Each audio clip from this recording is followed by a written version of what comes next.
A Bíblia em um ano. Uma experiência de encontro com Jesus Cristo, a Palavra de Deus.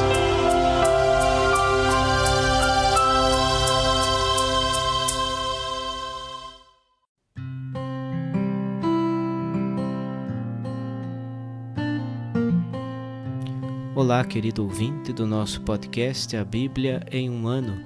Estamos novamente aqui com o Padre Antônio Ivan de Campos para conversarmos um pouco sobre alguns novos livros que estamos encontrando em nosso plano de leitura, que estamos lendo e ouvindo no nosso podcast. Olá, seja muito bem-vindo, Padre Ivan. Uma satisfação sempre poder colaborar com esta iniciativa. E aqui estamos novamente para refletir um pouquinho ou introduzir alguns livros, que serão aí na sequência lidos para auxiliar o povo de Deus, que às vezes não tem aquele momentinho para sentar e folhear as páginas da Sagrada Escritura. Então, às vezes em viagem ou no trabalho ou até mesmo em casa repousando um pouco, poderem escutar e participar da leitura da Bíblia em um ano. Ótimo, e estamos então entrando em contato com o livro do profeta Jeremias. É um desses livros que estamos lendo e que faz parte então desta grande tradição profética da Bíblia, sobre a qual já conversamos um pouco, que não se reduz apenas às figuras proféticas, mas também a um modo de ler a história, de ler a realidade, com os olhos de Deus, de alguma forma, e que foi um modo de escrever também, de transmitir a tradição, seja oral, seja escrita, que influenciou diretamente os escritos bíblicos. E além disso, estamos passando então por este período também no nosso plano de leitura, que é o exílio, que para nós não é apenas um fato histórico, mas que além disso é também uma chave de leitura que de algum modo influencia também em todos os escritos bíblicos do Antigo Testamento, na Bíblia hebraica, e que é para nós então um ponto importante, uma chave de leitura. Então, Padre Ivan, o que o senhor pode nos contar, nos introduzir para entendermos melhor um pouco o contexto deste livro do profeta Jeremias? Falando em exílio, o profeta Jeremias está na antessala do exílio, ou seja, ele inclusive vai ser testemunha desses dois momentos de exílio, seja 597, o primeiro exílio, aquele do qual nós já falamos, levava Ezequiel, um sacerdote, que depois vira profeta no exílio. É o exílio de 597. Não há uma destruição total, apenas o sequestro, por assim dizer, de lideranças, sejam religiosas, políticas, também artesãos, pessoal de produção. Todos esses são levados embora, uma decapitação, deixando Israel com poucos recursos, mas ainda continuando a jornada dentro de uma monarquia totalmente submissa ao rei da Babilônia, Nabucodonosor. E Jeremias vai ser testemunha deste momento, como também do momento drástico da última deportação, que ocasiona inclusive uma agressão muito forte, muito profunda, ou seja, a destruição de Jerusalém, a destruição do templo de Jerusalém. Este é o nosso Jeremias, um profeta que é muito simpático a todos, porque ele sofre pela palavra. Nós temos alguns capítulos que são chamados a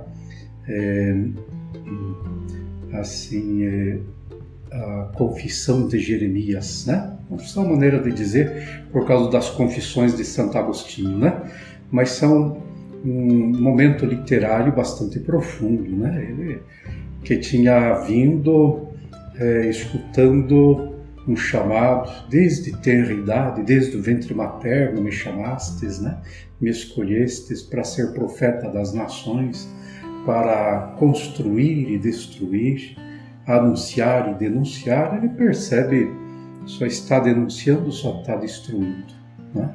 E aí então, esses momentos muito íntimos com Deus, né? Com Deus, em que ele reclama, olha, queria parar de profetizar, mas a tua voz, a palavra me queima dentro e precisa continuar, né?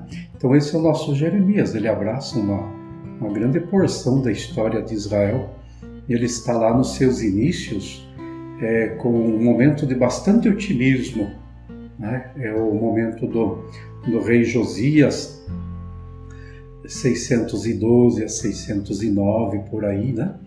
Em que um rei novo, 18 anos, tutelado, né, pela corte, começa a governar, dá toda um ânimo novo. Ele é da casa de Davi, então parece que o Josias ele está por cumprir o grande desejo, o grande desígnio de Deus, de um rei salvador do seu povo, e parece que Jeremias está contente e até um dos apoiadores do rei Josias, que alarga também o território. No tempo de Jeremias, o território do norte, o Israel, tinha sido destruído, disperso, e agora com Josias há uma retomada, inclusive político-religiosa, de uma reconquista da parte norte, uma extensão do seu reinado.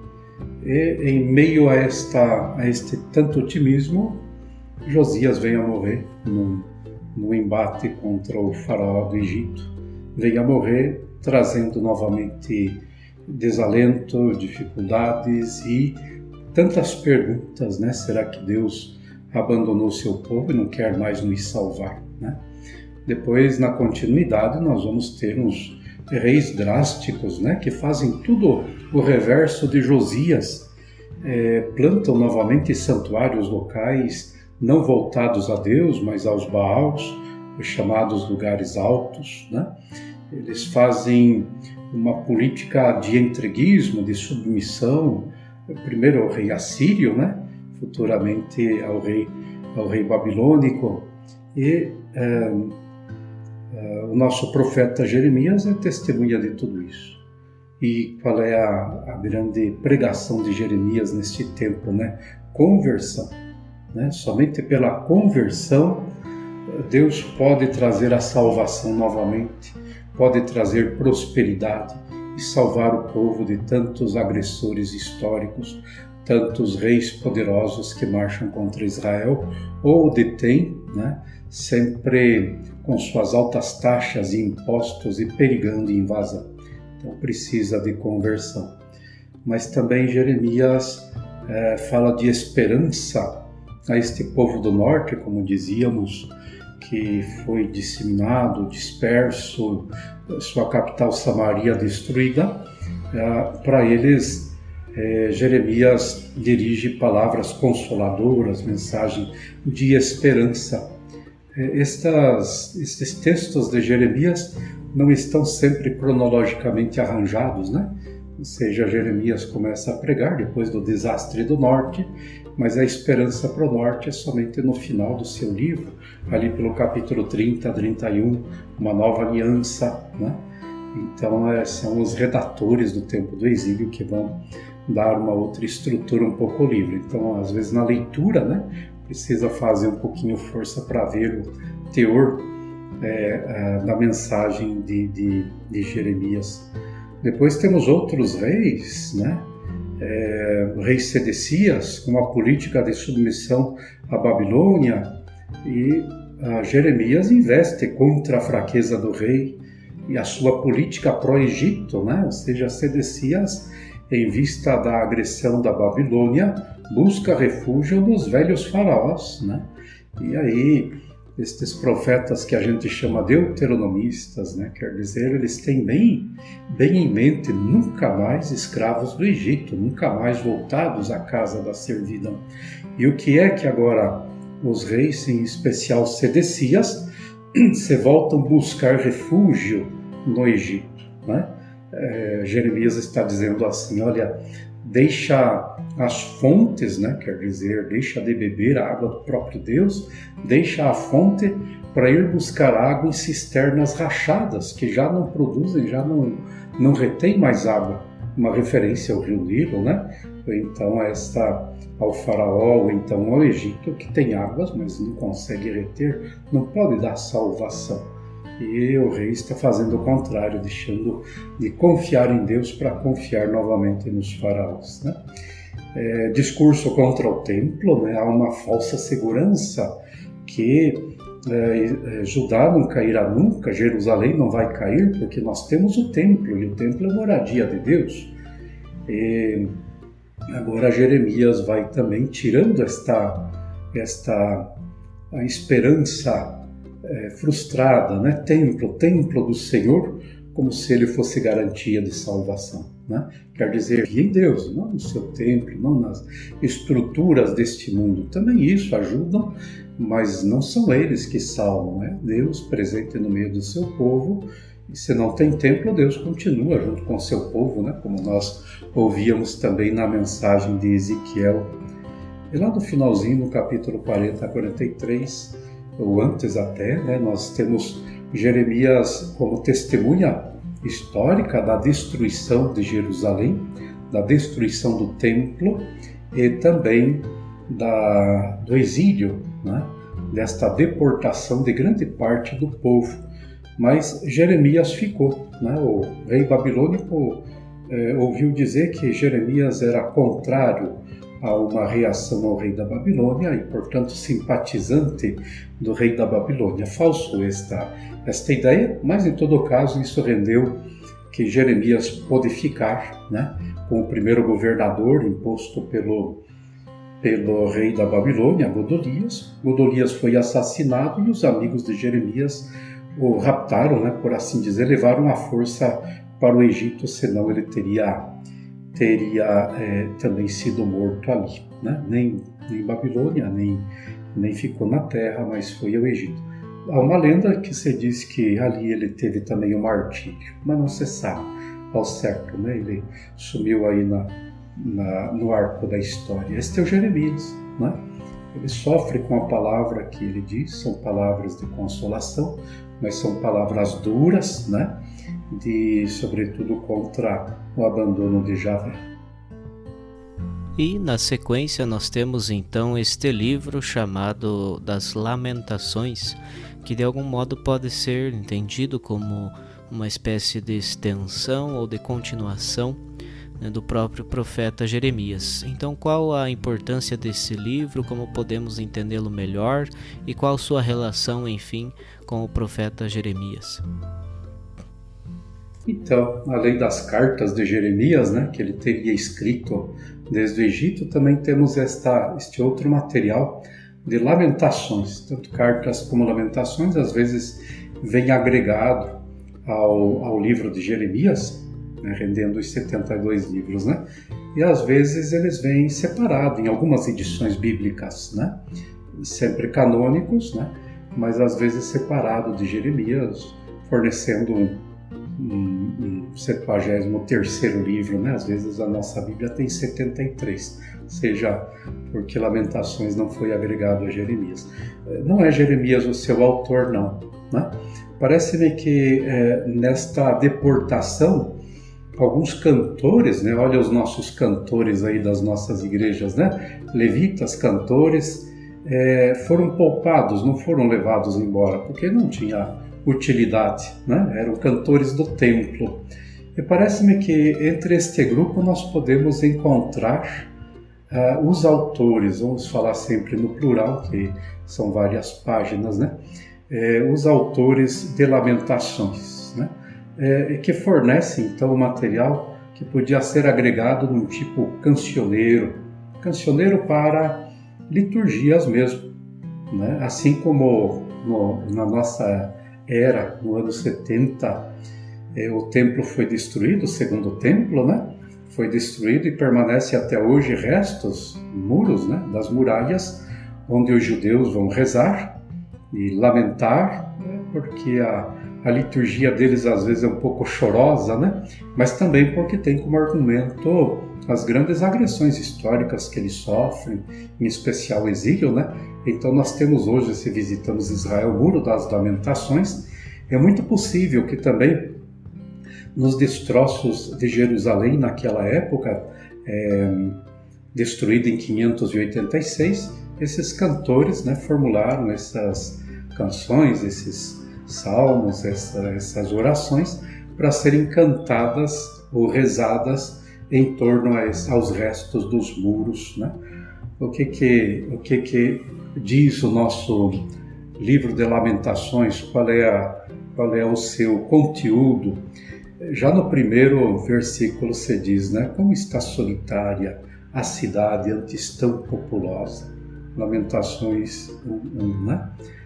Também parece que muitas viúvas e órfãos povoam esses restos de povoados, né? Não só em Jerusalém, mas nos entornos, né? Os homens de guerra ou foram levados para prestar serviço à Babilônia, ou foram mortos mesmo, né? Então há muitas viúvas, muitos órfãos, né?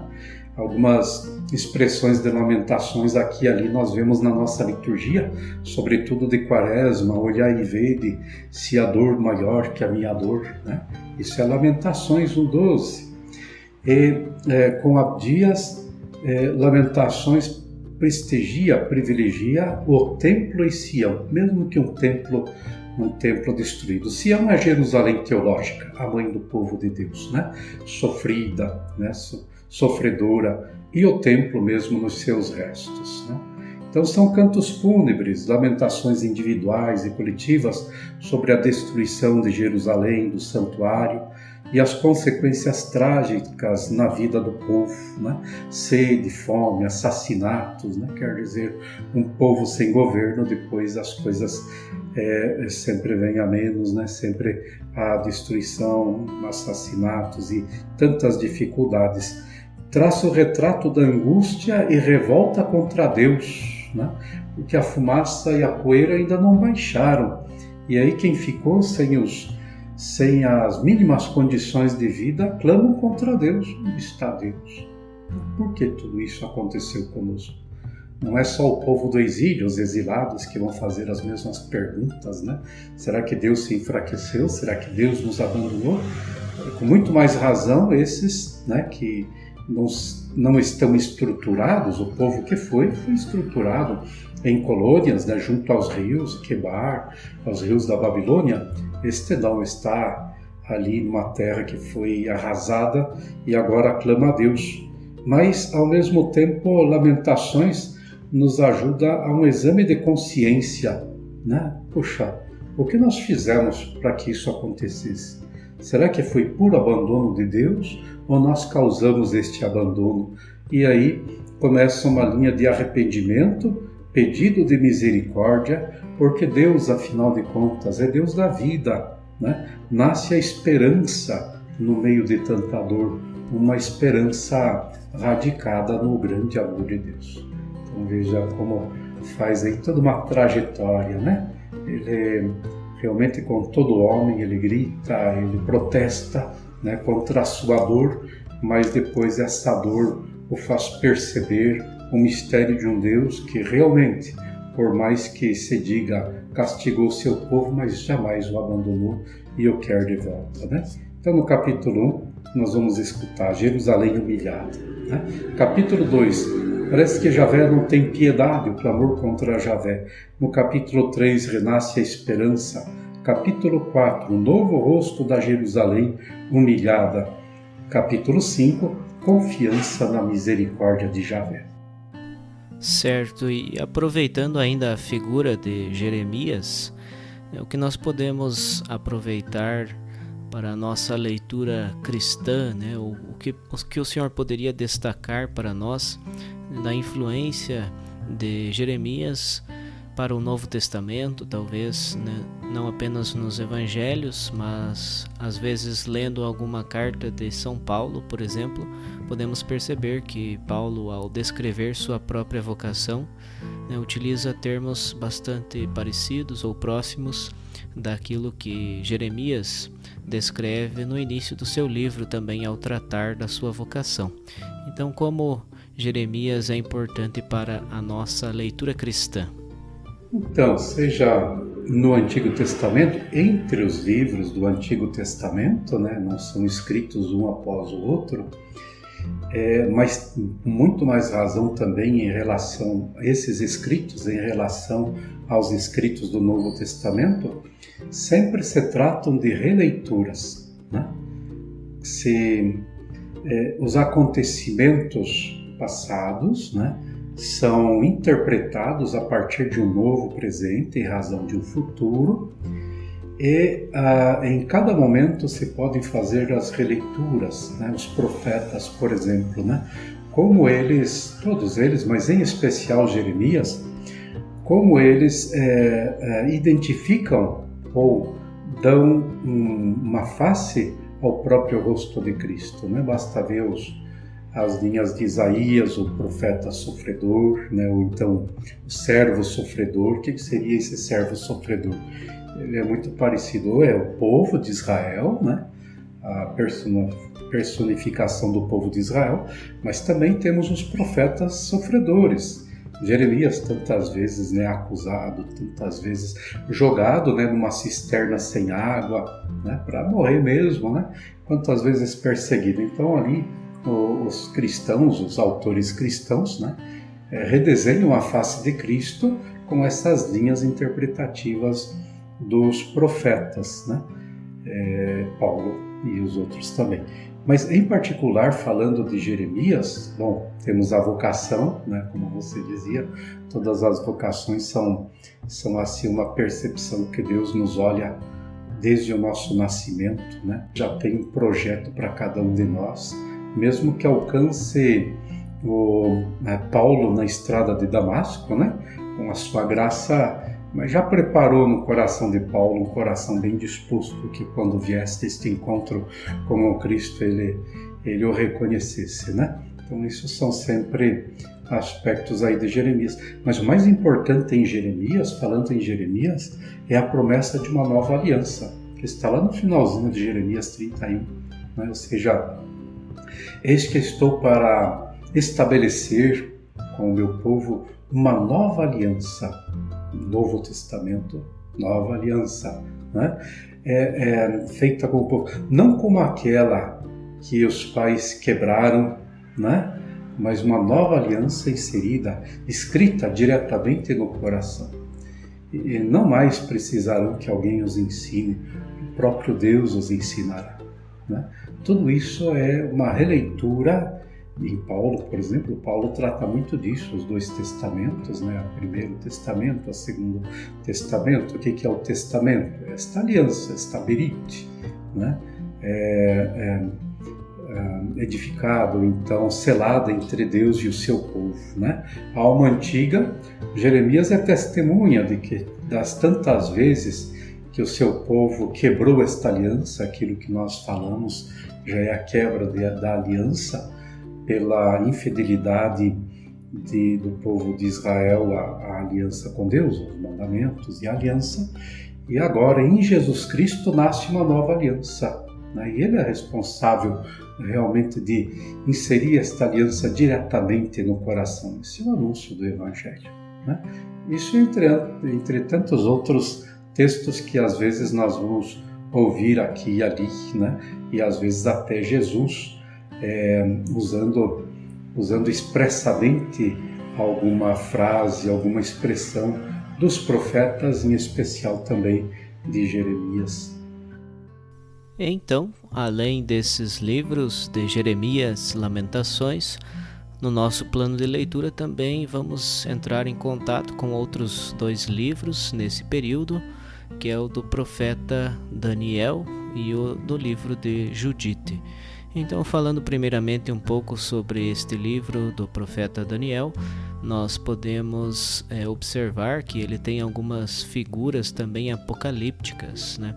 Eu lembrava que em outro momento, falando sobre outro profeta, o profeta Ezequiel, o Senhor mencionava a importância de ler o profeta Ezequiel para entender o Apocalipse, por exemplo. E então, tratando agora deste livro de Daniel, qual a sua importância para a nossa leitura bíblica, especialmente tendo já em perspectiva a nossa leitura cristã, nossa perspectiva cristã, né? O que podemos aprender, como ler melhor o profeta Daniel. Isso, alguns até colocam, olha, a apocalíptica é filha da profecia, né? Se tratam de dois gêneros bem diferentes para a gente dizer que um decorre do outro, né? Mas já está presente sim, né? Em Isaías nós temos algumas peças apocalípticas, né? Os últimos profetas pequenos, né? Pequenos quanto ao seu livro, mas que falam do dia do Senhor, né? Já são peças apocalípticas. Em especial Daniel. Daniel, a nossa Bíblia coloca entre os grandes profetas, grandes pela extensão do seu livro, né? Mas a Bíblia hebraica o coloca entre os outros escritos, em outro momento, não o considera texto profético propriamente dito, né? Por quê? Primeiro que não há um personagem chamado Daniel, né? Ou seja, um profeta, mesmo que algum descubra aqui e ali um traço, uma figura, entre os livros, alguma personagem, Daniel, mas ele é muito mais uma referência de nome, né? Daniel quer dizer Deus faz justiça, né? Então, não há um autor chamado Daniel, e mesmo o personagem é uma personagem fictícia. Fictícia não quer dizer falsa, né? São colocadas ali para se ensinar alguma coisa importante e urgente, né? Então, nós temos aqui em Daniel um certo contexto histórico colocado, né, numa corte distante, mas ele responde a um outro momento, aquele momento grego, né, em que o elemento grego está se misturando ao elemento judaico e, às vezes, na maior parte das vezes, até mesmo suprimindo a tradição hebraica. Sobretudo o tempo de Antíoco IV Epífanes, né? Este grande rei grego, ele exigiu adoração, né? Um sucessor aí dos sucessores de Alexandre Magno, o Conquistador, e ele agora governando uma boa parte, inclusive a Terra Santa, né? Ele exige adoração. Ele é o único Deus, ele é o único Senhor, né? Não há outro, confundindo inclusive com o único Deus único de Israel, mas agora identificado com Zeus, inclusive ameaçando, colocando a sua imagem dentro do Templo de Jerusalém, dentro do santuário, né, de Jerusalém, já é o segundo templo, e causando o levante dos macabeus, né? Mais tarde também os macabeus que organizam um pouco o reino em reação aos gregos, depois também eles moldam o seu reinado com as características gregas, e eles também às vezes se tornam opressores do próprio povo, né? Então é nesse tempo, né? Não podemos entender exatamente qual o momento, se é esse de Antíoco, um pouquinho mais adiante os macabeus, mas é esta situação que encontra e que pede um ensino, né? uma narração didática para que se possa ajudar o judeu, agora já helenizado, com cultura grega, a não abdicar da sua grande herança, né? E, portanto, nós ouvimos falar, por exemplo, de interpretação religiosa da história. Os profetas faziam isso, né? Em Daniel nós temos mais do que isso. Nós temos um ensinamento em forma de relato. Então não vamos buscar a verdade histórica do que Daniel está contando, né? Mas ele está fazendo um ensinamento em forma narrativa, tá? Sem relação imediata com aquilo que se está contando.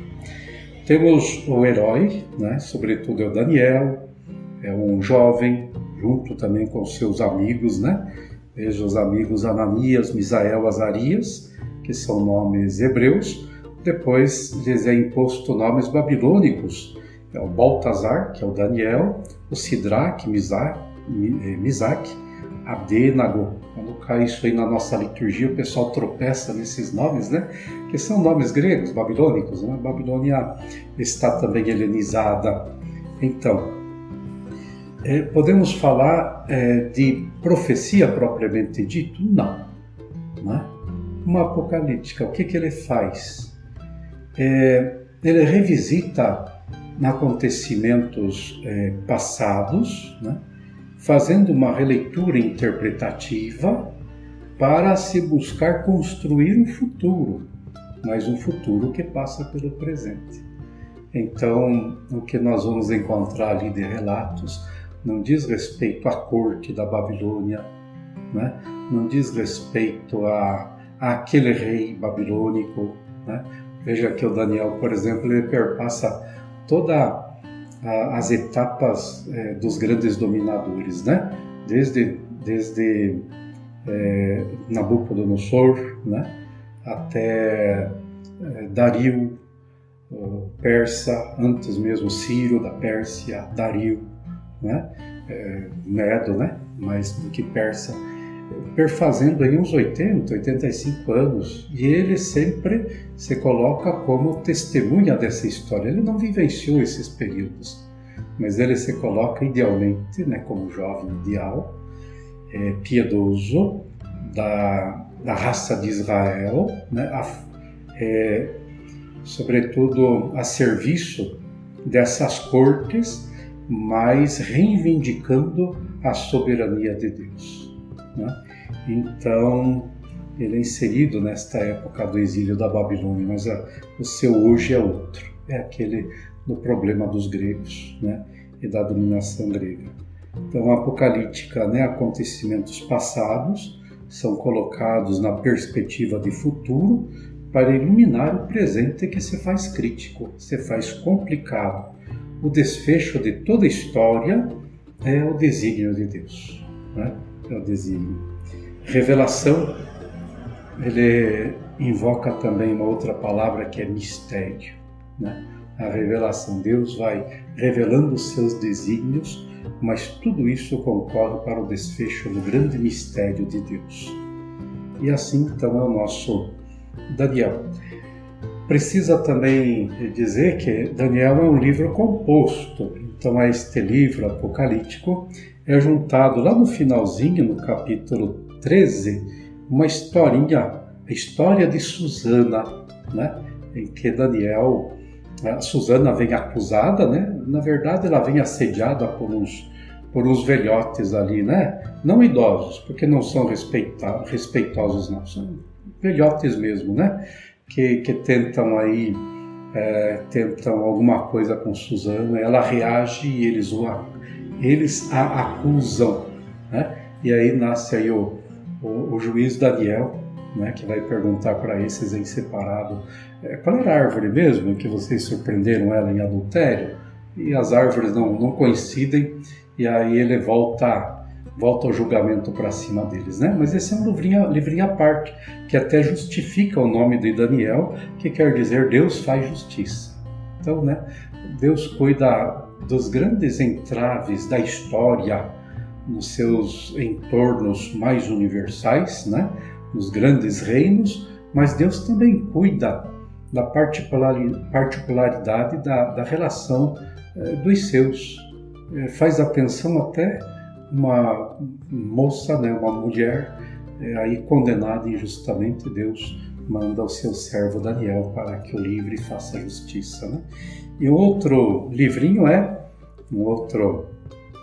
obra é Bel e o Dragão, né? Luta de Daniel e os sacerdotes do deus Bel, né? Que invocam aí um grande símbolo da sua religião, que é um dragão, né?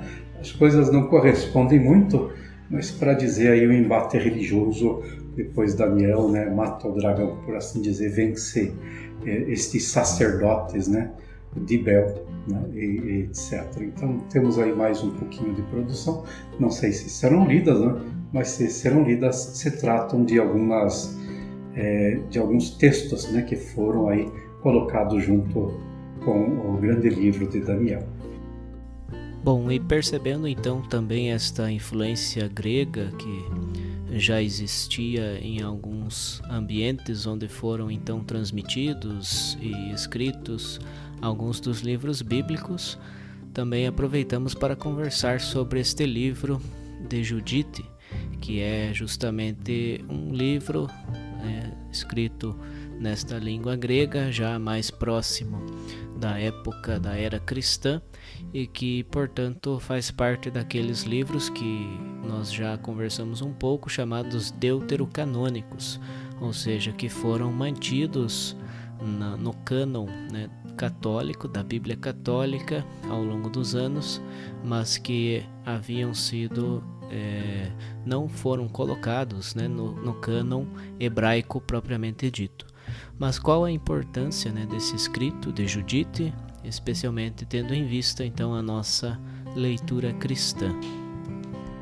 Então, mais um livro, né? Este inteiramente não está no cânon hebraico, né? Não só parte como Daniel ou como Esther, né?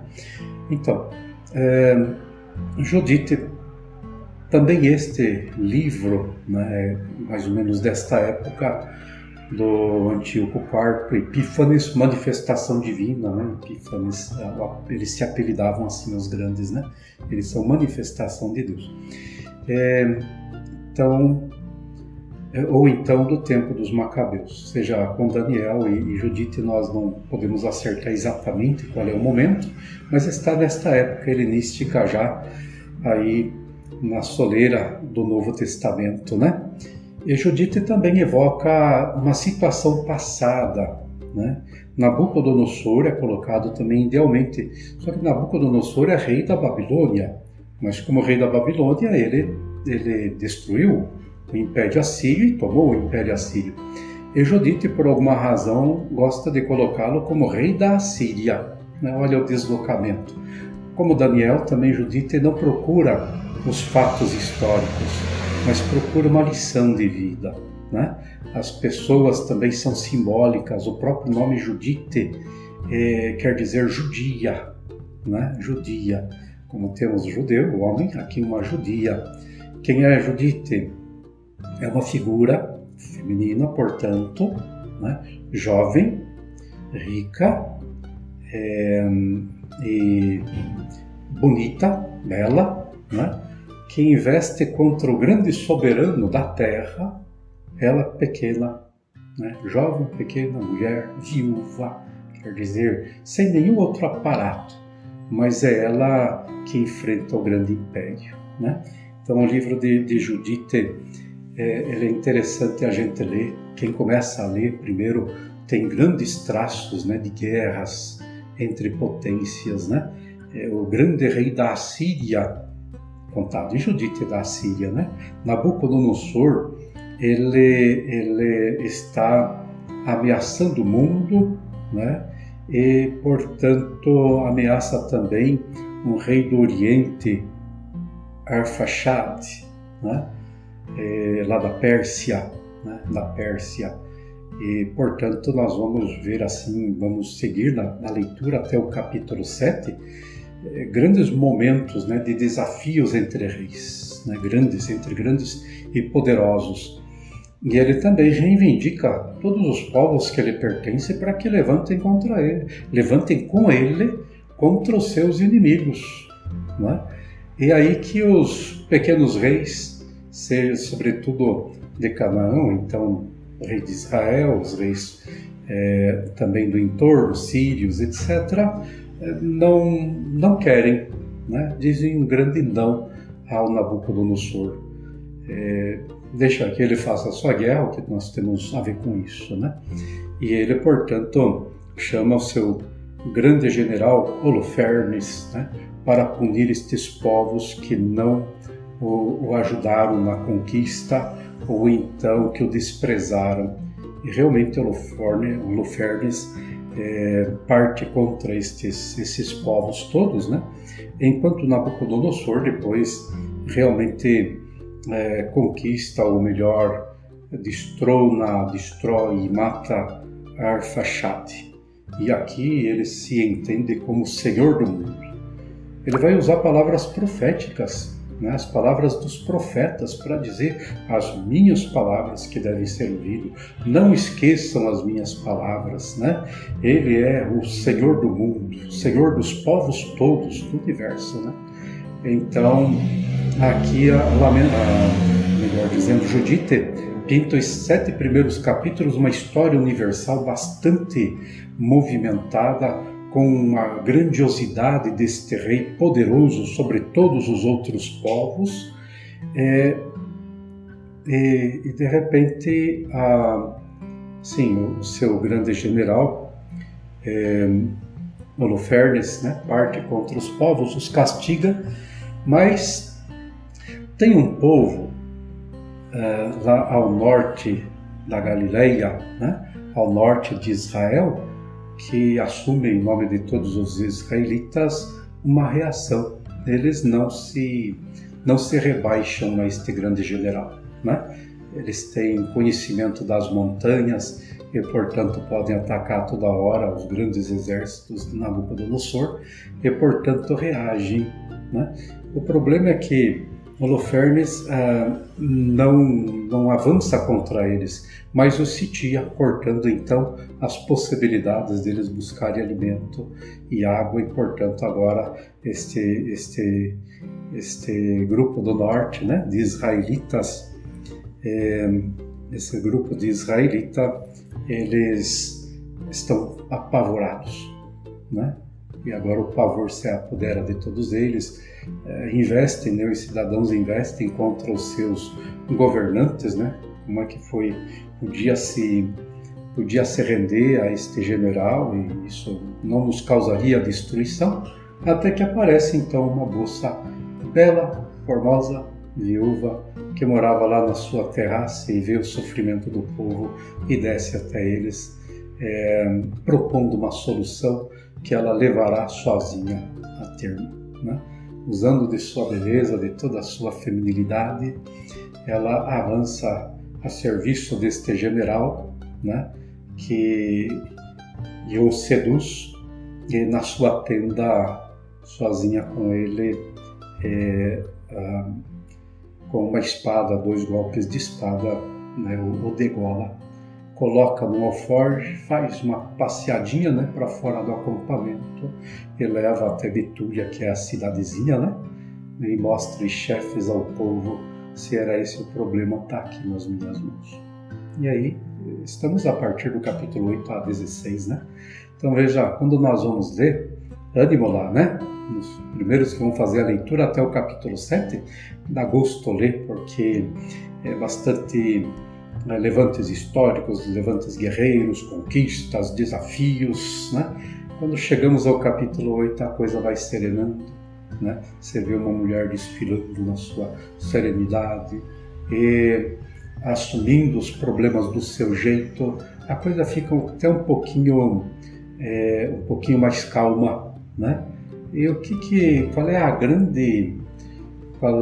grande mensagem do livro? Que Deus não precisa de muita coisa, né?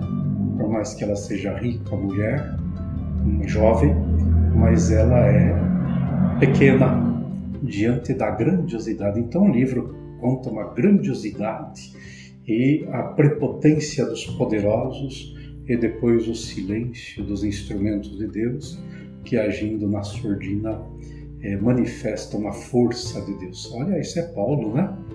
Na minha fraqueza, né, que aí eu sinto a força de Deus, etc. Né? Então esse é o livro de Judite. É um livro histórico? Não, né? É um livro que procura também ensinar uma grande coisa que Israel está esquecendo no embalo, né, do helenismo, da grande cultura, dos grandes movimentos dos povos, na arrogância das nações e a prepotência dos poderosos. Deus continua a agir na história e, ao final, a história lhe pertence. Ele não precisa de grandes coisas, grandes feitos, grandes conquistadores, basta um pequeno instrumento nas suas mãos. Nós vamos encontrar isso também pelas mãos de uma mulher, que nos vem a salvação. Os reis procuram, os grandes procuram a salvação nos palácios, não é ali, é numa pequena gruta de Belém. Então veja como nós podemos retomar todos os momentos a história e fazer de histórias passadas, antigas, sempre o preanúncio da história a que nós chamamos Evangelho. Ótimo, muito obrigado, Padre Ivan, pela sua participação, por colaborar conosco mais uma vez, partilhando um pouco aí do seu conhecimento também para nos ajudar nesta jornada de leitura da Bíblia. E até uma próxima oportunidade. Até uma próxima oportunidade, com muita disposição aí em ajudá-los a ajudar o povo de Deus, a se deliciar com as páginas da Escritura, ouvindo-as, mas ao mesmo tempo compreendendo.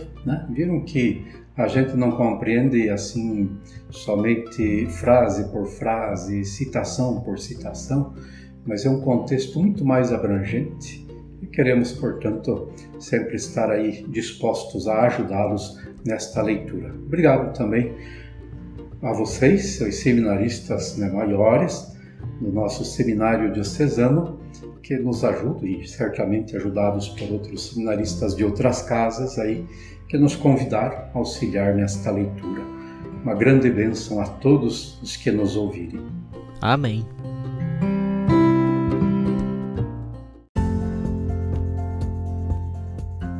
Você acaba de ouvir mais um episódio do podcast A Bíblia em um Ano. Continue nesse bom propósito de ouvir, ler e praticar a Palavra de Deus. Rezemos por todos que estão fazendo este caminho de leitura da Bíblia. Procure também participar da sua comunidade.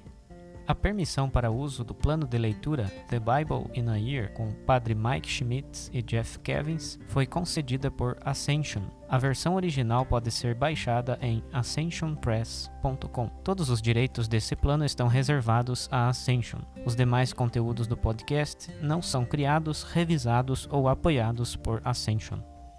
Até amanhã!